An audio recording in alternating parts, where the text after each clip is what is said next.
In this lesson, we'll practice abstraction by creating an ice cream truck class.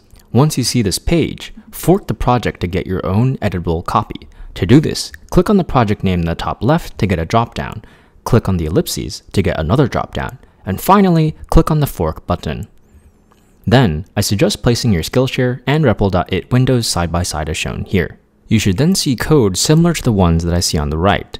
If you scroll down, you'll see the ice cream class that we wrote in the last lesson. The first step is to amend our add scoops functionality. If we have more than 3 scoops, our ice cream should topple over, leaving us with 0 scoops. Inside of our add method, we should first check if there are more than 3 scoops. Here we'll type in if self.scoops is greater than 3, then set the number of scoops to 0.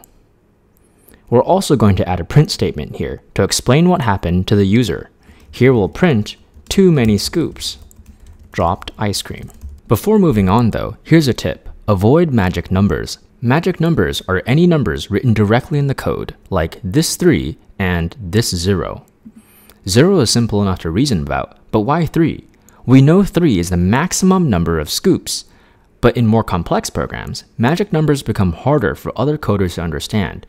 Instead, we should replace this 3 with a variable called max scoops, which has the value 3. Let's do this now. For our variable, we will define a class attribute called max scoops. Let's do this now in code. Inside of your ice cream class, we're going to define max scoops equals to 3. We can then use this class attribute below instead of the number 3. Here we're going to write, instead of the number 3 in the add method, self.maxScoops. Let's now use this ice cream class and see how to respect abstraction in practice. Click on the green arrow at the top to run your file.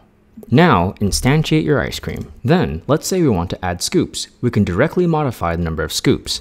Ice cream.scoops plus equals to 2. But remember, we want to set the number of scoops to 0 if we exceed 3 scoops. We could start coding this. If ice cream scoops greater than 3, but this should seem familiar. We just wrote this code in the add method. This familiarity, this redundancy should be a red flag. Furthermore, we should not be modifying the scoops attribute directly. We are not properly following abstraction, so instead, we should be using the add method that we already wrote. So here instead, we should be writing ice cream.add2. And here we'll notice that our functionality actually kicks in. We have more than 3 scoops in the ice cream now, so we topple over and we only have 0 scoops. We could repeat the same mistake. Say we want to decrease the number of scoops. We could type ice cream.scoops minus equals to 3. But then wait, we want to check if there are enough scoops left before subtracting, so we can type in if ice cream.scoops less than 3, and again, this should seem familiar. We just wrote this logic in the eat method. This is our red flag. We should use the eat method. So instead of typing this, we will now write ice cream.eat 3. And this will give us not enough bytes left. So tip, check for redundant code. If you're copy pasting or writing redundant code, you're probably doing it wrong. And here's why. Having redundant code makes code difficult to maintain. Specifically, an update to one copy may not get propagated to the other copy of that code. You then have slowly diverging copies of code that both attempt to do the same thing. So check for redundant code. Make sure you're respecting abstraction. We will now outline a new ice cream truck class. As a refresher, here is the format. Define your new class with the class name, 2 spaces, and pass for the body of the class. We're going to define a class ice cream truck and pass for now. Then define your methods. You will need one method, order, so that customers can order their ice cream cones. For this method, we need to know how many scoops to add initially. So delete pass and now add order with the self argument and the number of scoops to add initially. Again, we'll type in pass and fill out the body of our method later. We will also have a second method called add so that customers can order refills for their ice cream cones. For this method, we need the ice cream to add 2 and how many scoops to add. So define the add method with the self argument and then the ice cream to add 2 and the number of scoops to add. Again, use pass and we'll fill out the method later. Let's now flesh out the ice cream truck class. Inside of the order method, we'll create a new ice cream instance. Here we have ice cream equals to a new ice cream instance. We're now going to add scoops to it. we've learned our lesson from before. We will use the add method from ice cream instead of modifying the scoops attribute directly. So now type ice cream.add and the number of scoops. Finally, return the ice cream to the customer. We will also finish the add method.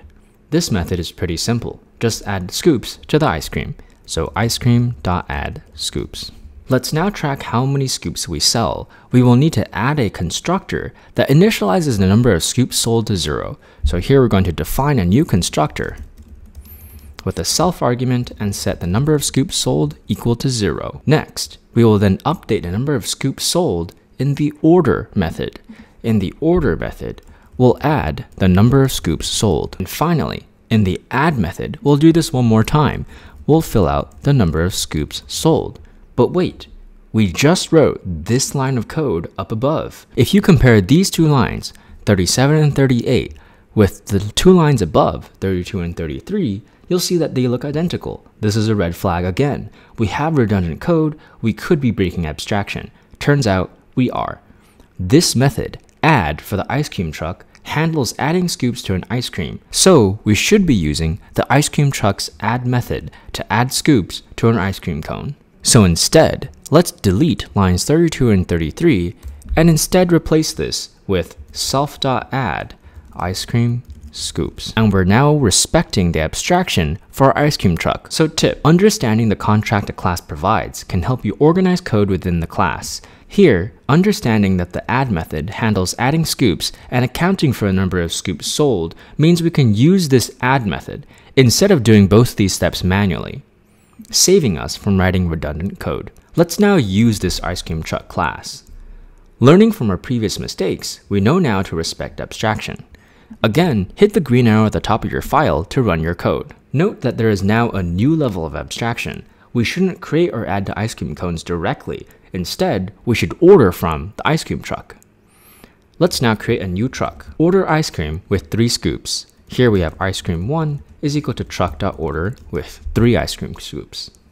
Then, eat some of the ice cream. And now, let's order even more ice cream from the truck. So we're going to type in truck.add ice cream 1 and add 1 scoop. And let's see how many scoops the ice cream truck sold. Looks good. The initial order was for 3 scoops and we added 1 more scoop, making for a total of 4 scoops sold. For a copy of these slides and the finished code for this lesson, make sure to check out the course website. In this lesson, we've covered some abstraction practice using an ice cream truck.